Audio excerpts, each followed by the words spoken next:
अस्सलाम वालेकुम dear students, क्या हाल है जी आपके। उम्मीद करता हूँ आप सारे ठीक होंगे। शुरू करता हूँ अल्लाह के बाबरकत नाम से जो बहुत ही मेहरबान और निहायत रहम करने वाली ज़ात है, और वेलकम करता हूँ आपको दी कंप्यूटेस्ट सर्विसेज एकेडमी में।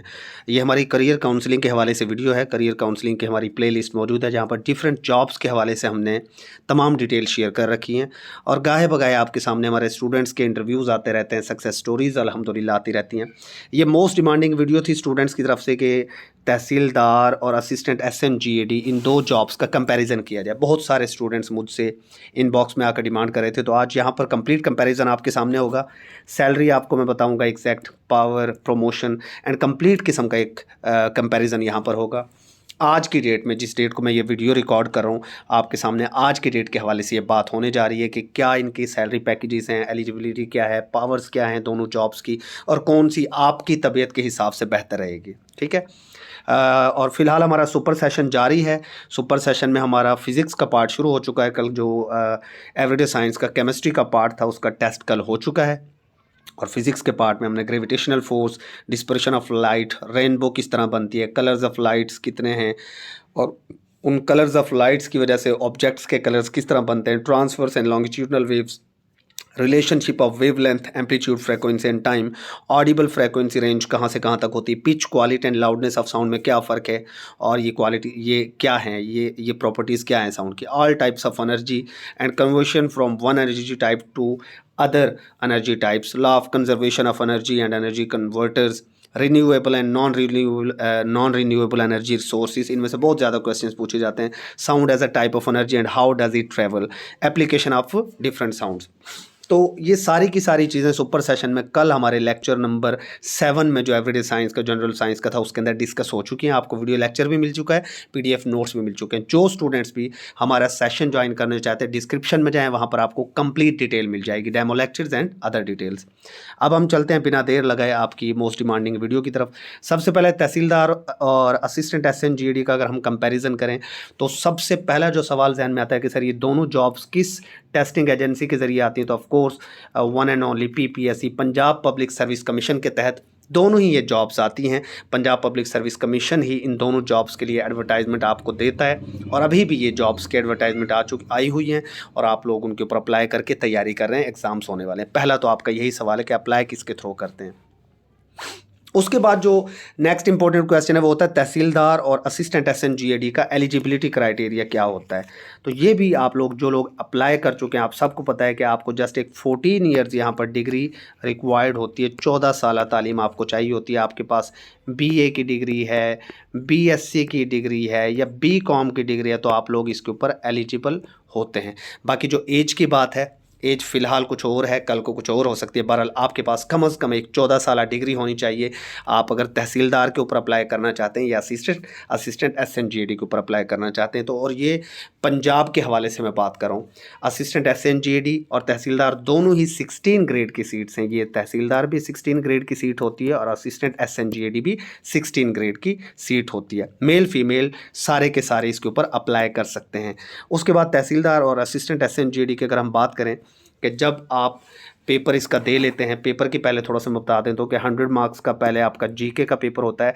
तहसीलदार की अगर हम बात करें तो इसके अंदर एक जीके का पेपर होता है, और पीपीएससी अपने हिसाब से और पेपर्स भी लेता है। जैसे इस बार पीपीएससी ने एक तहसीलदार के लिए जीके का पेपर रखा है, दूसरा रेवेन्यू लॉज का पेपर यहाँ पर पीपीएससी ने रखा हुआ है, और तीसरा आपका जो है इंग्लिश का पेपर है यहाँ पर तहसीलदार के अंदर, और चौथा आपका क्या है जी, उर्दू का पेपर है।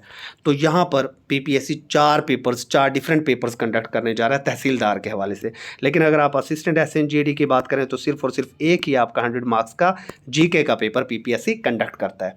तो अगर कंपैरिजन हम करें पेपर के हवाले से, तो असिस्टेंट एसएमजीएडी की जॉब को हासिल करना कदरे आसान है, क्योंकि यहाँ पर सिर्फ और सिर्फ एक 100 मार्क्स का जीके का पेपर आपके पास होता है। और जब आप जीके का पेपर दे आते हैं, मतलब आप अपना पेपर दे के आपकी सिलेक्शन जब हो जाती है, तो ऑफकोर्स उसके बाद हमारी बात, चूँकि हम कंपैरिजन कर रहे हैं जॉब मिलने के बाद का, कि पावर्स क्या हैं, ट्रेनिंग किस तरह होगी, सैलरी कितनी है। तो सबसे पहले हम ट्रेनिंग की बात कर लेते हैं।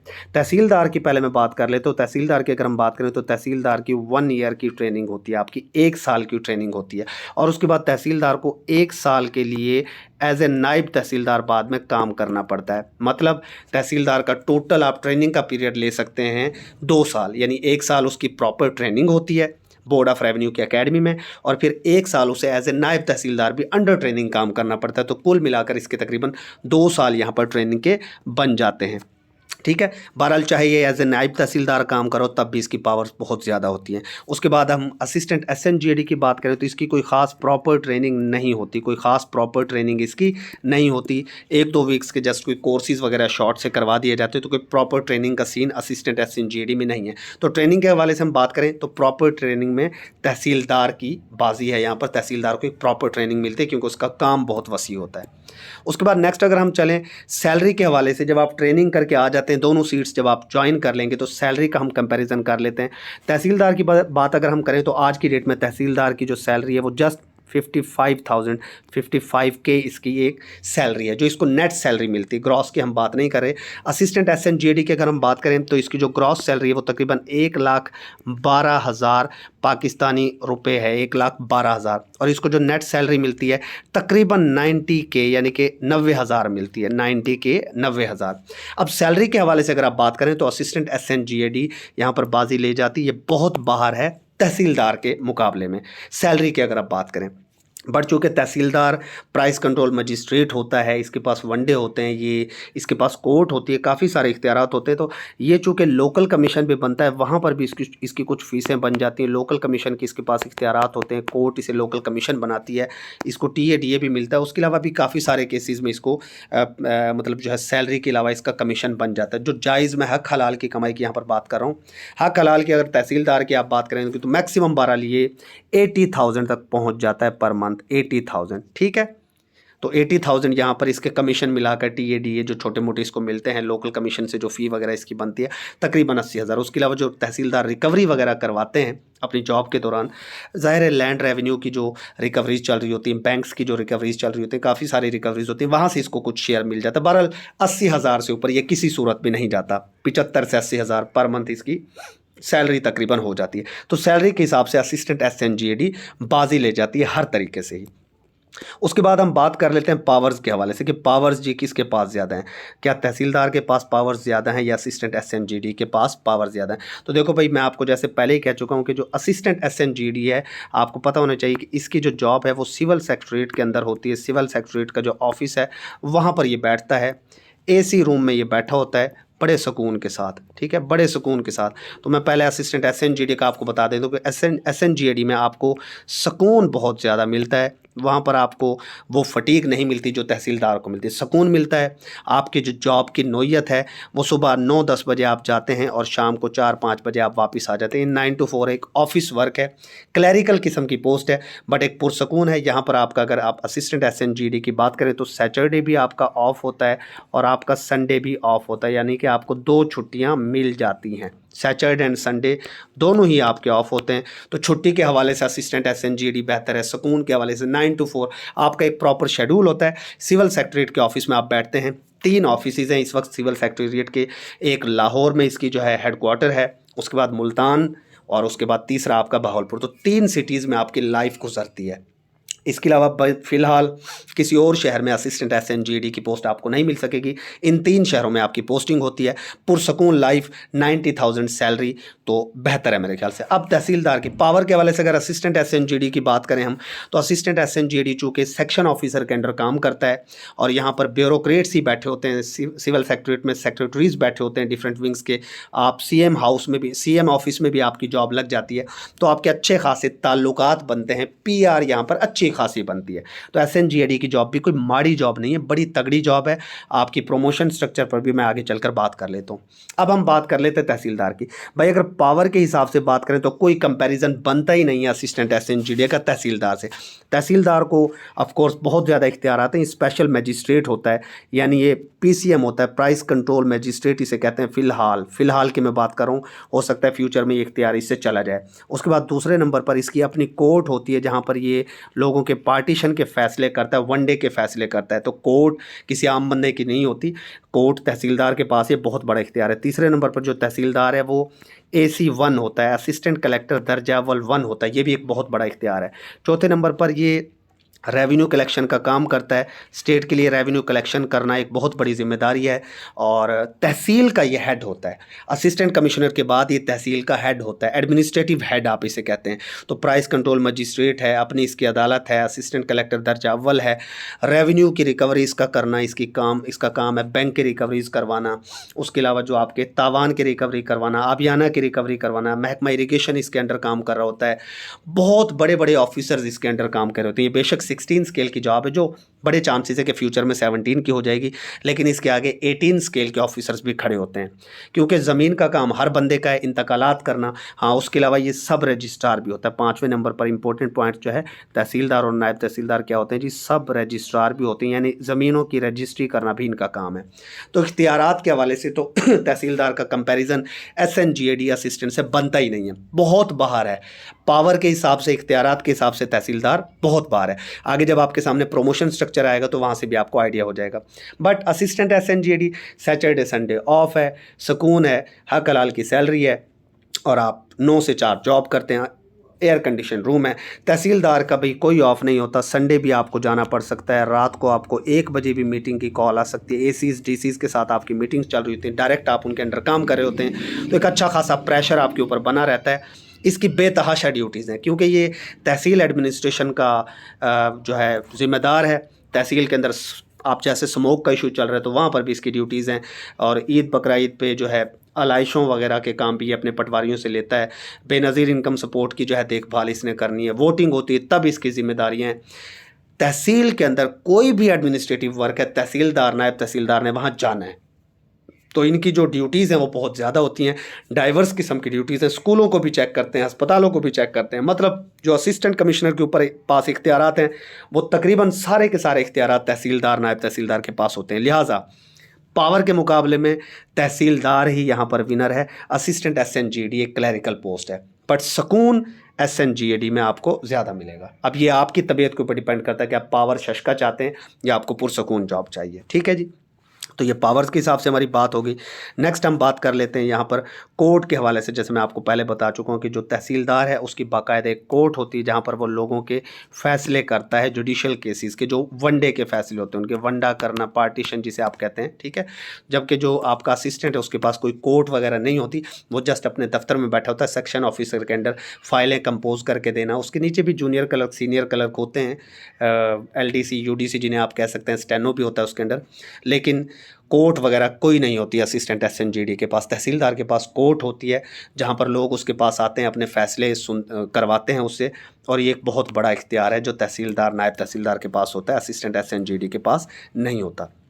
नेक्स्ट अगर हम बात कर लें कन्वेंस की, गाड़ी की, कार की, तो आप लोगों को पता है कि तहसीलदार की अगर आप बात करते हैं तो भाई तहसीलदार को मिला होता है वीगो डाला। ठीक है जी, वीगो डाला तहसीलदार को मिला होता है, जो कि एक बहुत बड़ी बात है। सामने आपको तस्वीर नज़र आ रही है, यहाँ पर एक ब्लू लाइट भी लगी होती है तहसीलदार के डाले के ऊपर, जबकि असिस्टेंट SNGAD को कोई कन्वेंस नहीं मिलती। मतलब कन्वेंस के हिसाब से भी विनर आपका तहसीलदार ही है, क्योंकि पावर है ना। सैलरी कम होती है बेशक तहसीलदार की, बट इसको वीगो डाला मिलता है, गाड़ी शाड़ी इसको मिल जाती है। नायब अपना ये जो आपका असिस्टेंट SNGAD उसको कोई गाड़ी वगैरह नहीं मिलती। ठीक है, गाड़ी के हिसाब से भी आपका तहसीलदार ही यहाँ पर विनर है।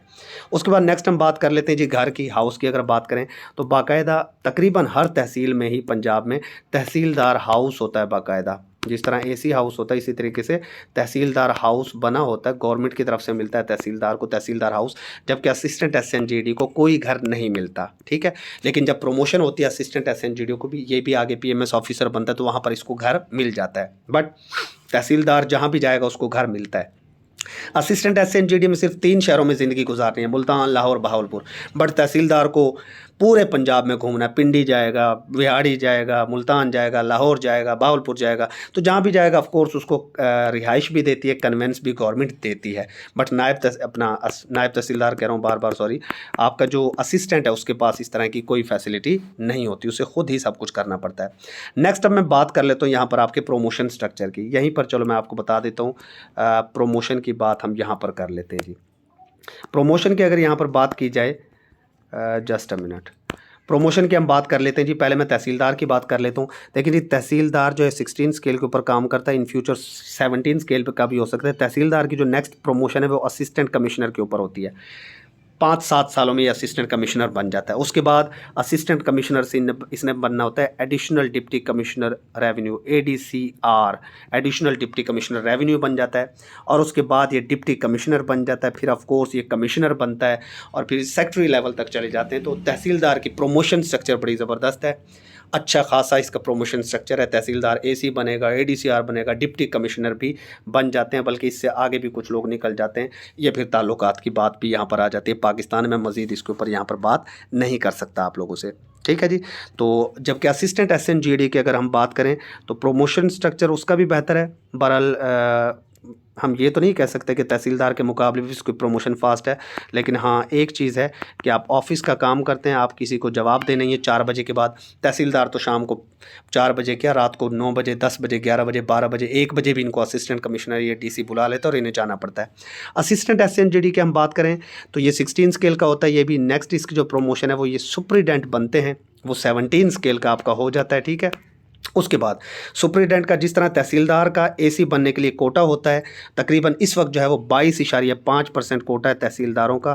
तो यहाँ से इनकी सिलेक्शन होती है डायरेक्ट AC के ऊपर।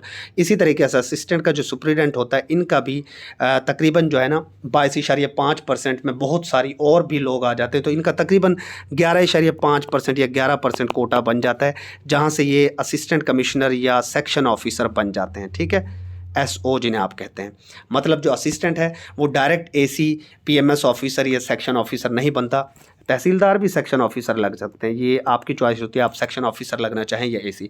तो असिस्टेंट SNGD जो है वो पहले सुपरिटेंडेंट प्रोमोट होगा, तकरीबन 7-8 साल इसको लग जाते हैं, और फिर तकरीबन 5-6 साल इसको AC या सेक्शन ऑफिसर बनने में लग जाते हैं। तो असिस्टेंट SNGD तकरीबन इसको 12 से 13 साल लग जाते हैं PMS ऑफिसर बनने में। फिर आगे वही जो तहसीलदार का है कि ये ADCR भी बन सकता है, DC भी बन सकता है, या अपने ही सिविल सेक्रेटरीट के अंदर ये सेक्रेटरी बन जाता है, सेक्शन ऑफिसर से आगे प्रोमोट होकर डिप्टी सेक्रेटरी, तो असिस्टेंट सेक्रेटरी, काफ़ी सारी पोस्ट्स आगे होती हैं। तो बहरहाल प्रोमोशन स्ट्रक्चर की अगर बात करें तो उसमें भी तहसीलदार ही विनर है। लेकिन असिस्टेंट, मैं फिर कहता हूँ, जब ये सुपरिटेंडेंट बनता है तो इसकी सैलरी काफ़ी ज़्यादा हो जाती है। सेक्शन ऑफिसर बनते बनते इसकी सैलरी तहसीलदार के मुकाबले में, जैसे तहसीलदार प्रोमोशन स्ट्रक्चर में जाता है, असिस्टेंट की जो सैलरी है वो ज़्यादा है। ऑफिस में काम करता, कोई फील्ड का काम नहीं है। तहसीलदार का सारा फील्ड का काम है, घूमना फिरना, चेकिंग करना, ये वो काफ़ी सारी चीज़ें उसके अंदर हो जाती हैं। तो प्रमोशन के हवाले से भी कौन विनर है जी यहाँ पर, मेरे ख्याल से तो, बल्कि मेरे ख्याल से क्या हर किसी के ख्याल से ही तहसीलदार, ठीक है।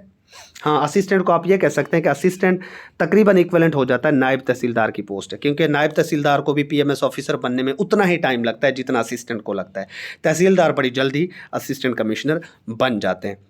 तो प्रमोशन के हवाले से भी जी आपको सारा कुछ बता दिया है। बाकी आप लोगों में से बहुत सारे लोग हैं जो असिस्टेंट पंजाब पुलिस की बात कर रहे थे, तो भाई असिस्टेंट पंजाब पुलिस का तो किसी भी तरीके से कंपैरिजन नहीं बनता असिस्टेंट SNGD से। असिस्टेंट SNGD पंजाब पुलिस की जॉब से बहुत बाहर है। ज़ाहिर है जब इस 10-12 सालों में, अगर आपकी एज इस वक्त 24-25 साल है, आप 10-12 सालों में PMS ऑफिसर हो जाते हैं, आप मतलब 35-36 साल की उम्र में PMS ऑफिसर हो जाते हैं, तो आपको गाड़ी घर सब कुछ मिल जाता है SNGD में भी। तहसीलदार को थोड़ा सा जल्दी मिल जाता है, तहसीलदार को बनते ही डाला शाला मिल जाता है, लिहाजा पावर, पूत-पात, शशका, उसमें तो किसी भी तरीके से तहसीलदार को आप बीट नहीं कर सकते as an assistant SNGD। But मैं फिर कहता हूँ, यहाँ पर है आपके पास पावर, तहसीलदार में आपके पास पावर है, असिस्टेंट SNGD में आपके पास सुकून है, ठीक है। यहाँ पर तहसीलदार के अंदर आपके पास शशका है जी, फूत फात जिसे हम कहते हैं ना, वो है यहाँ पर आपके पास, और यहाँ पर आपके पास क्या कहते हैं जी, रात की पुरसकून नींद है, ठीक है। यहाँ पर आपके पास जनाब इख्तियारात की जो दौड़ है, आप AC बनते हैं, DC बनते हैं, वो तो खैर वहाँ पर भी बन जाते हैं। तहसीलदार के अंदर यह है कि आपको हो सकता है रात को 1 बजे भी मीटिंग में जाना पड़े, ये भी हो जाता है। लेकिन जो है असिस्टेंट के अंदर आप शाम 4-5 बजे अपने घर आ जाते हैं, उसके बाद आपको कोई नहीं पूछने वाला, ठीक है जी। तो ये कंपैरिजन था। Now it's up to you कि आप किस जॉब को सिलेक्ट करते हैं। अगर आपका कोई क्वेश्चन रह गया जो यहाँ पर एड्रेस ना हो सका हो, कोई चीज़ रह गई हो, तो आप कमेंट्स में पूछ लीजिएगा, नेक्स्ट वीडियो में वो भी इंशाल्लाह आपको बता दी जाएगी। स्टे ब्लेस्ड, अल्लाह हाफिज़।